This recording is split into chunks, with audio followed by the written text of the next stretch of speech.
Jananim Sharadam Devim Ramakrishnan Jagadgurum Padapadme Tayo Shritva Pranamami Muhurmuhu.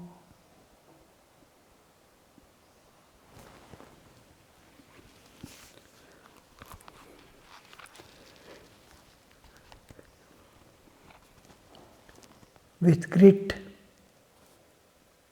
you have to work.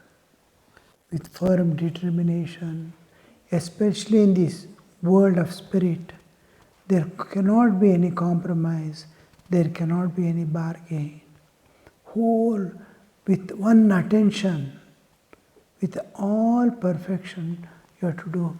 Perfection we must make a part of our life and habit, movements.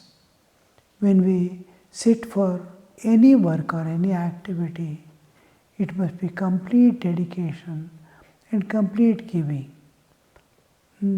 Small, minute things you have to observe. When I am sitting for meditation, mind should not go anywhere. I must be able to turn inward, watch myself. How to enter, I must search. It takes long time to get a touch where to enter. What is meant by entering inside? What is inward journey? First, a little effort to search. How will I go? I am not able to understand. Where I am now, should I turn inward? If I turn inward, how can I see God facing this one, this time, this face? Should I project? I am so much accustomed to be myself body, extreme difficult to separate myself and look at myself independent of the body. It's very difficult. It is beyond normal imaginations. I must be able to, first thing I must be able to achieve is stillness in the body. Once I sit, I must, no movements. Even breathing should not shake your body. That is first condition. Slowly everything becoming calm. Even breathing movement will not be there in the body. That much of silence is expected, and you must feel the absence of body. You have to feel, you see. Even the breathing, normal breathing with chest will not allow you to enter inside, separate from the body. Means how much of perfection of sitting, not to move the body, how much, as much. Our elders, Swamis used to say, if you don't meditate, doesn't matter, practice sitting. Simply sit, doesn't matter, but practice sitting in one position at least 45 minutes without shaking your body. And when you are meditating for japa and all, it is all right. If you move a little also, it doesn't matter. But while meditating, we will not meditate through the chest. We meditate abdominal meditating, breathing we do. We don't breathe through the chest. Chest breathing will make small movements. Now, just I am sitting. Now I am just calmly I am sitting. I don't know how to breathe, what to breathe. But normally I am sitting for meditation.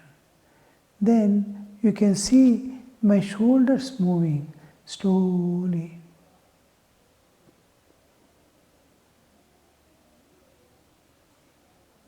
This movement of breath will not allow you to turn inward.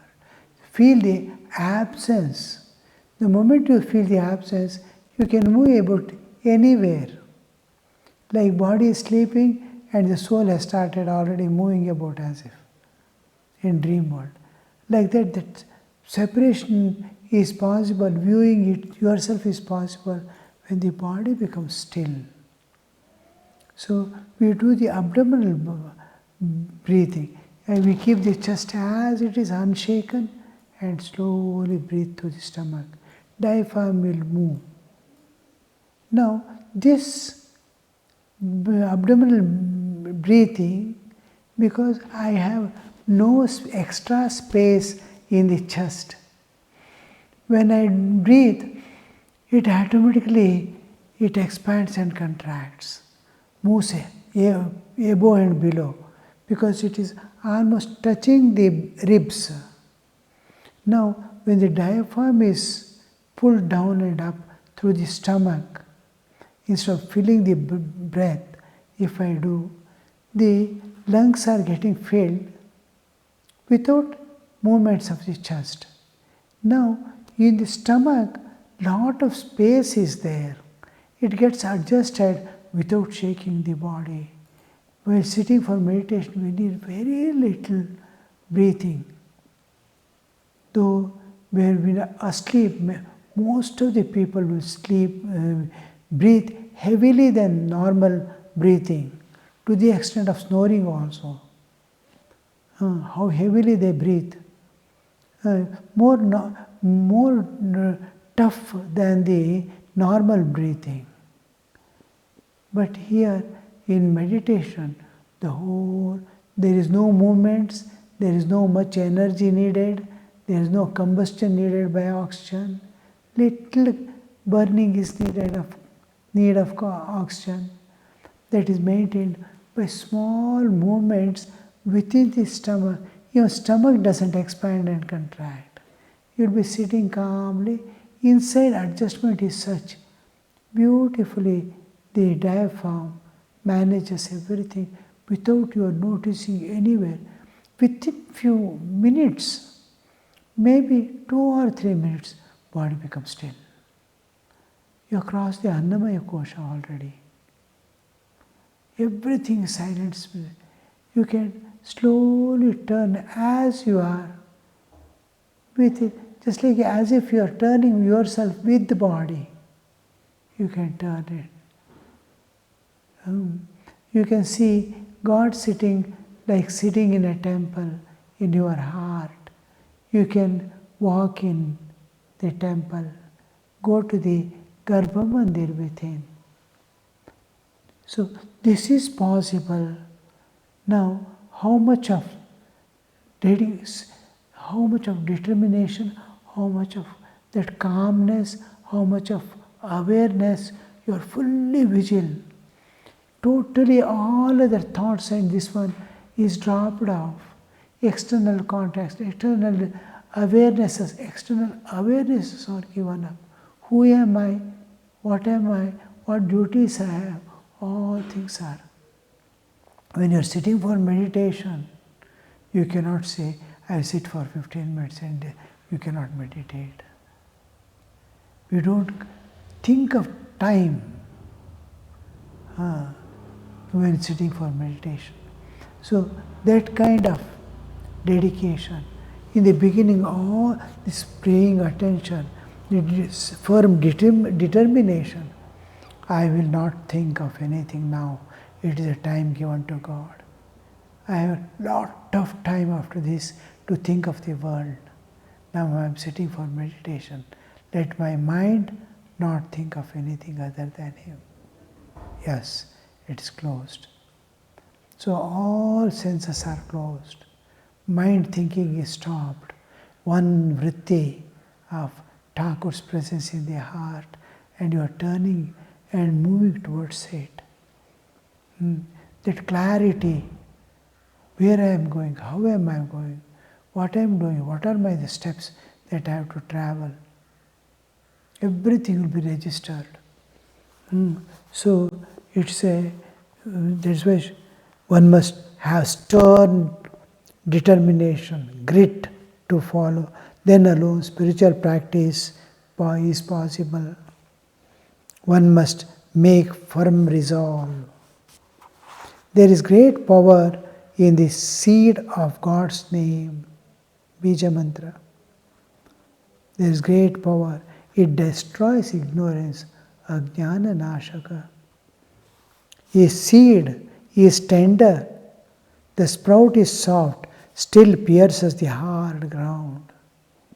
You can see when a seed germinates, the germination is so soft. If you touch it, breaks. But how it pushes the earth up and emerges out, you see. It pierces the hard ground. The ground breaks and makes way for the sprout. The mind becomes very much distracted if one lives long in the midst of woman and gold. Mind becomes very much distracted if one lives long in the midst of woman and gold, enjoyments and possessions.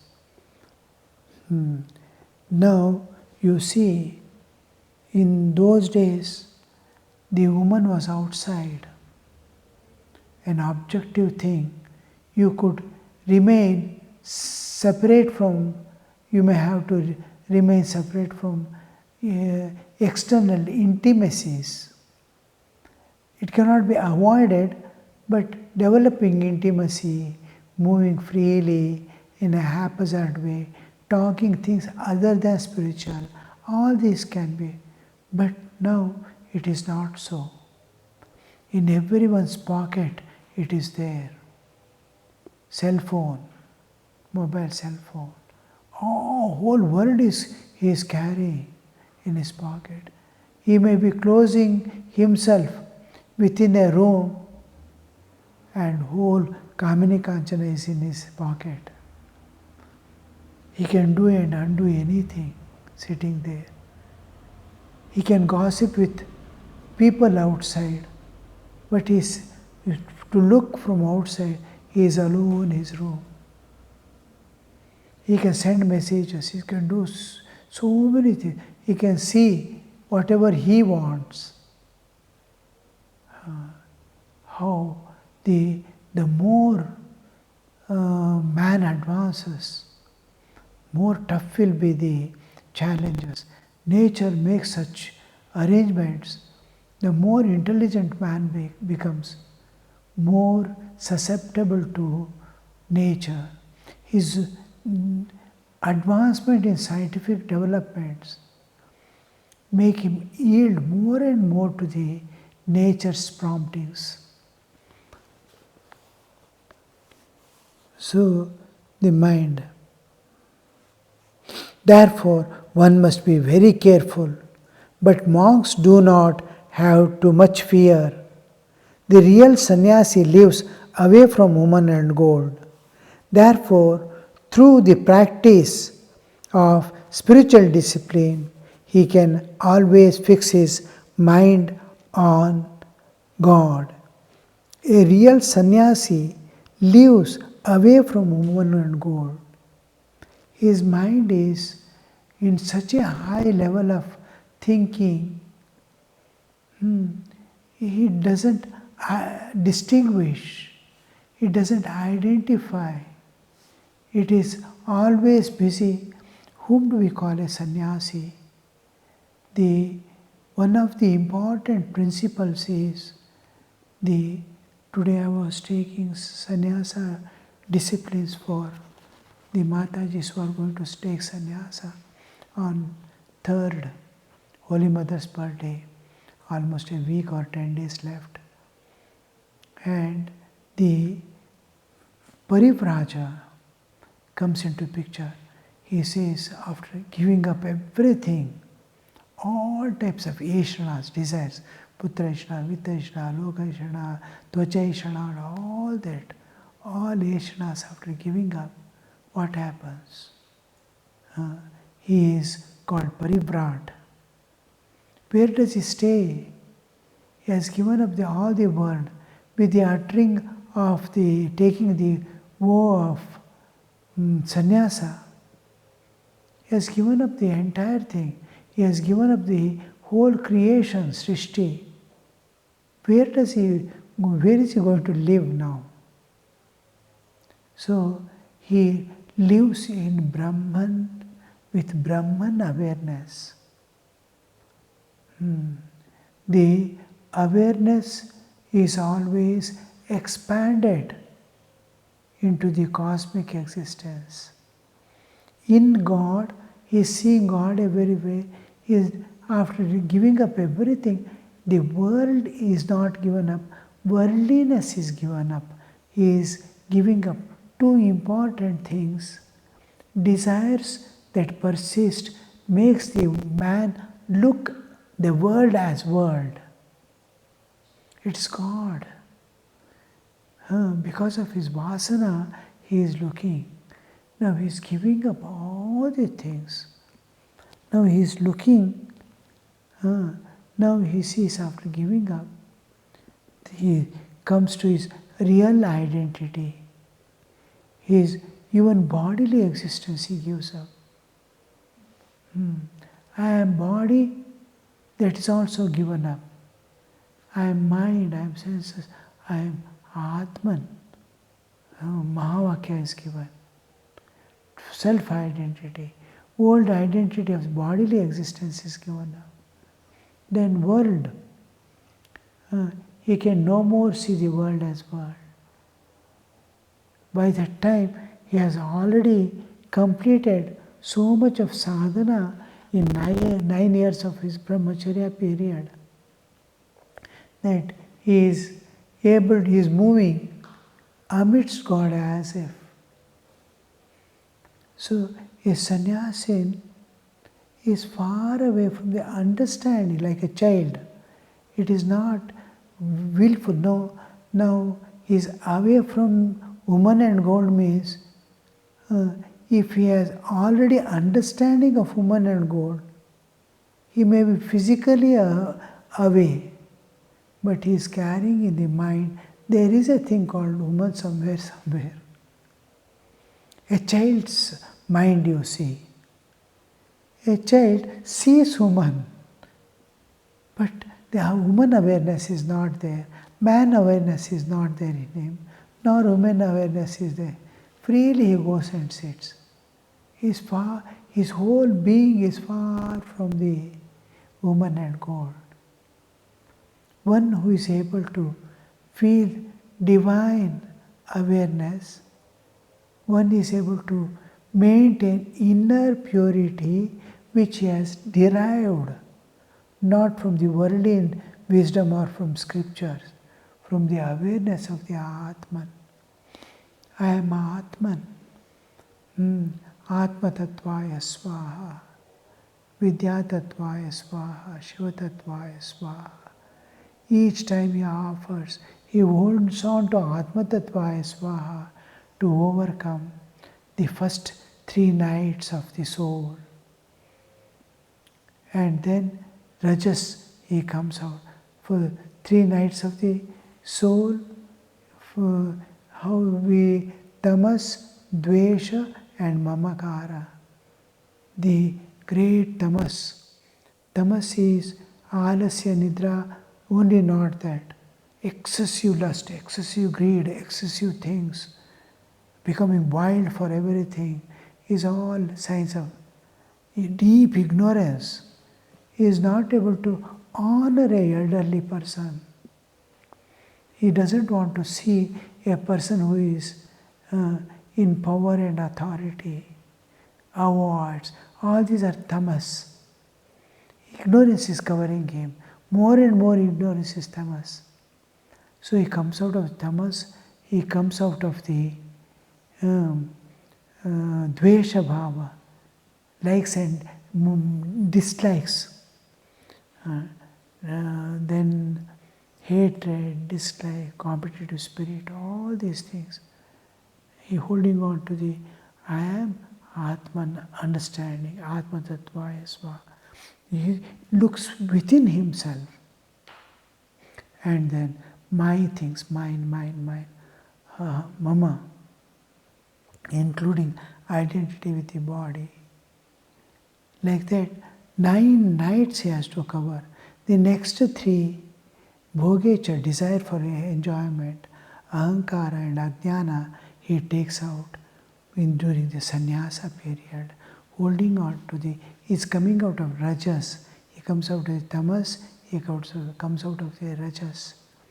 These are the next 3 nights. He holds on to Vidya Tattvaya Swaha, holding on to Vidya Tattva. He gets inner spiritual awakening in this period and slowly dissociates himself from the bodily existence. How the things are going, you see. Then last 3 nights, Moharatri, Kalaratri and Maharatri. Maharatri is, I don't know what God is, completely hidden.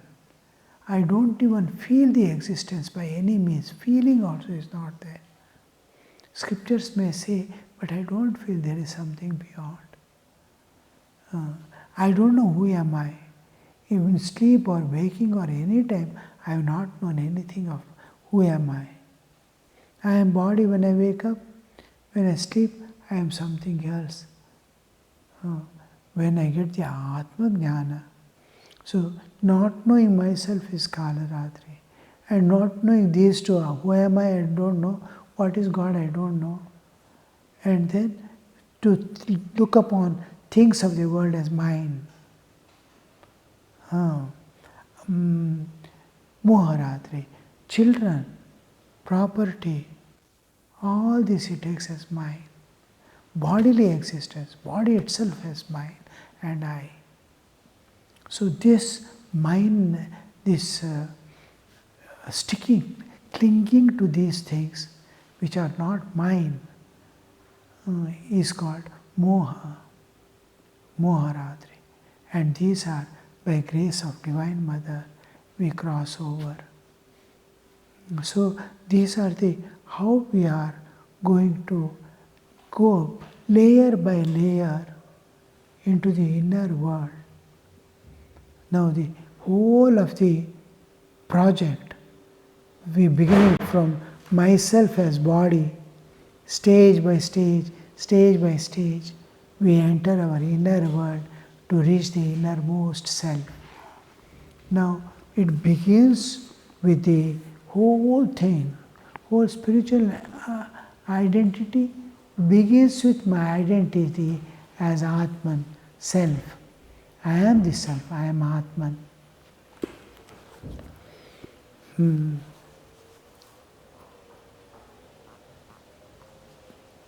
Therefore, through practice of spiritual discipline, he can always fix his mind on God. Like a child they become so simple. Saralata is one of the things that a person gets when he gets rid of mamakara, my cycle, my cell phone, my this one. When it goes off, saralata comes. Like a child, all this much of the attainments are nirantara smarana. Tamas goes away means nirantara smarana comes. Unbroken thought of God. How much of this one you see? So this slowly, is within the brahmacharya period is going to become like a child.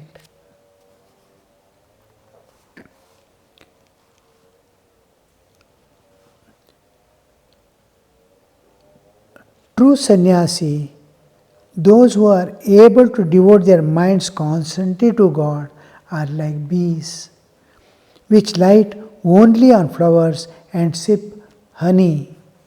Those who live in the world in midst of woman and gold may direct their attention to God, but sometimes mind dwells on woman and gold also. Simple. I have a scooter. I have a cycle. How the Kamini Kanchana works, you see. I can go by cycle. To some, I have to go a kilometer or two. I have an option now. I need not walk. I have to put my energy and cycle a kilometer. I can go by scooter. I prefer to go by scooter. How this slowly, I will not know, I am holding on to enjoyments like Kami, I'm holding on to Kanchana. Because there is an option. I can go by cycle. That much. I can go by walk. I don't have any other work. I have to do japa. I have to go there for plucking flower. I go and collect something. I can walk. I don't have any other engagements. But I prefer to go by a scooter. There we see we are slowly leaning towards the enjoyments and possessions. I'm holding on to Kanchana as if slowly when Maya comes, it can be a necessity and I cannot live without it. Like how it creates that understanding. In US, I used to tell the devotees, everything is mechanized. Nothing, even the floor cleaning is done by robo. Everything is there. And I used to tell them, you are using washing machine. At least once you wash with hands, if you are using machine 3 times, out of 4 times you are using swab for cleaning mob and all that. Mopping you are doing with the mopping stick. At least once in 3 days, do with hand. Let the limbs given by God, let it come to use. It is going to go into the grave. Let it work for God. Let it. Means I am converting enjoyment into austerities, tapasya. Life of tapasya. Om Shanti Shanti Shanti Harihi Om Tat Sat Shri Ramakrishna Arpanamastu.